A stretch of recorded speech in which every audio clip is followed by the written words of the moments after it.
তৃণমূলের অ্যাকাউন্ট বিতর্কে এবার নয়া মোড়। ঋতব্রত বন্দ্যোপাধ্যায় পন্থী 10 জন বিধায়ক তারা তদন্তের আর্জি জানিয়ে পুলিশকে চিঠি দিয়েছেন। বিধাননগর সাইবার ক্রাইম থানায় অভিযোগ দায়ের করা হয়েছে।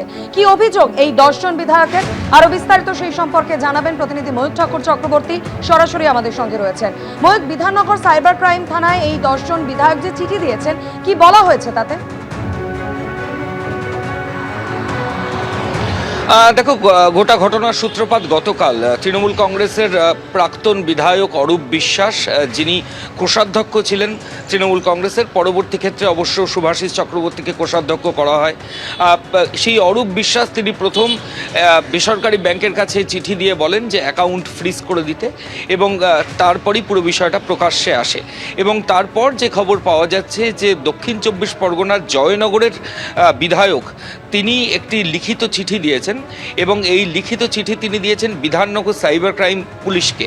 এবং সাইবার ক্রাইম পুলিশকে চিঠি দিয়ে তিনি যেটা দাবি করেছেন যে এই যে অ্যাকাউন্ট তৃণমূল কংগ্রেসের, সেখানে এমন কিছু টাকা এসেছে যেগুলোর কোনো রুট পাওয়া যাচ্ছে না।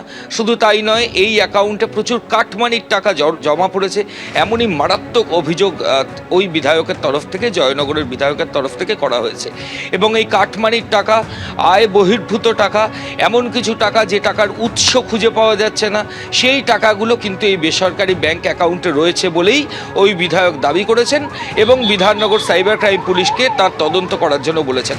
বিধাননগর সাইবার ক্রাইম পুলিশের তরফ থেকে বলা হচ্ছে যে জয়নগরের বিধায়কের লিখিত অভিযোগ পাওয়ার পর তারা গোটা বিষয়টা এনকোয়ারি স্টার্ট করেছেন, এবং তারা এই গোটা প্রসেসে এনকোয়ারি শেষ হয়ে গেলে তারা এফআইআর রেজিস্টার করবেন, এবং এফআইআর করে তারা তদন্ত করবেন যে কোথা থেকে এই টাকা এসেছে, কাটমানির কোনো টাকা তৃণমূল কংগ্রেসের এই অ্যাকাউন্টে জমা পড়েছে কিনা, যদি জমা পড়ে থাকে সেই টাকার ভায়া মিডিয়াম কারা, ট্রানজ্যাকশন মোড কিভাবে ছিল, এই যাবতীয় যা কিছু তদন্ত কিন্তু বিধাননগর সাইবার ক্রাইম পুলিশ তারা ইতিমধ্যেই এনকোয়ারি করে শুরু করেছেন, এবং এরপরে তারা এফআইআরও রেজিস্ট্রি করবেন, এমনটাই পুলিশ সূত্রে খবর।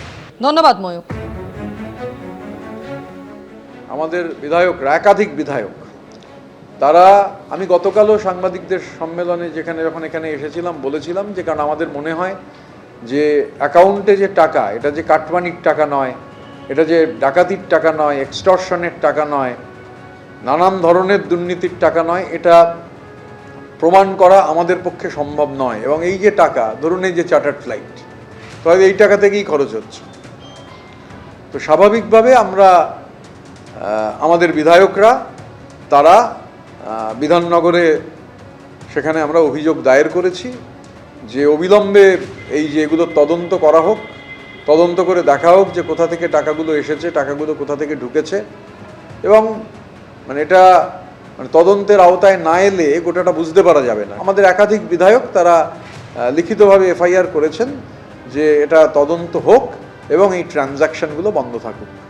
দলের বিধায়ক যদি তাদের মনে হয় এই ধরনের কোনো খারাপ কাজ ঘটেছে, যে তাদের কাছে তো যদি তথ্য এসে থাকে, নিশ্চয়ই এসেছে, নইলে তাহলে সেই তথ্য ঠিক না ভুল। তো যে দলটা থেকে জিতেছেন, যে দলের প্রতীকে জিতেছেন 1 মাস আগে, তো থানায় অভিযোগ তারা করেছেন, তাদের গণতান্ত্রিক অধিকার আছে।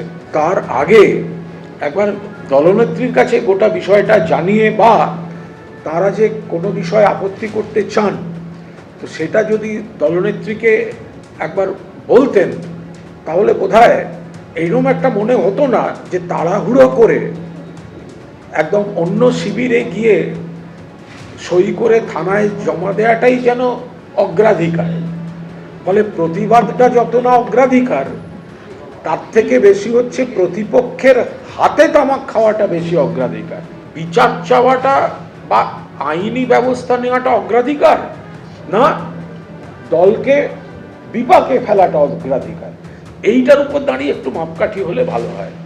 টাকাটা পাবলিকের, লুটের মালের বকরা এখন সবাই চায় যে গোষ্ঠীতেই থাকুক। মুশকিল হচ্ছে ওদের দলের টাকা, ওদের দলের নেতারা তারা নিজেরা ভাগ বাটোয়ারা করবার জন্য আজকে এ বলছে ফ্রিজ করো, ও বলছে ফ্রিজ থেকে বার করো। এতে আমাদের কি করার আছে বলুন? কিন্তু আমরা চাই এ টাকা জনগণের, এ টাকা ইডি এসে তদন্ত করুক, এবং এই টাকা দরকার মতন তারা ফ্রিজ করুক, ইডি এই টাকা সিজ করুক, ফ্রিজ না করে ইডি এই টাকা সিজ করুক, কারণ এই টাকা পাবলিকের টাকা। যে কোম্পানিগুলো টাকা দিয়েছে তারা কোত্থেকে দিয়েছে, কেমন করে দিয়েছে, কিসের জন্য দিয়েছে, তারও তদন্ত হোক। এবিপি আনন্দ, এগিয়ে থাকে, এগিয়ে রাখে।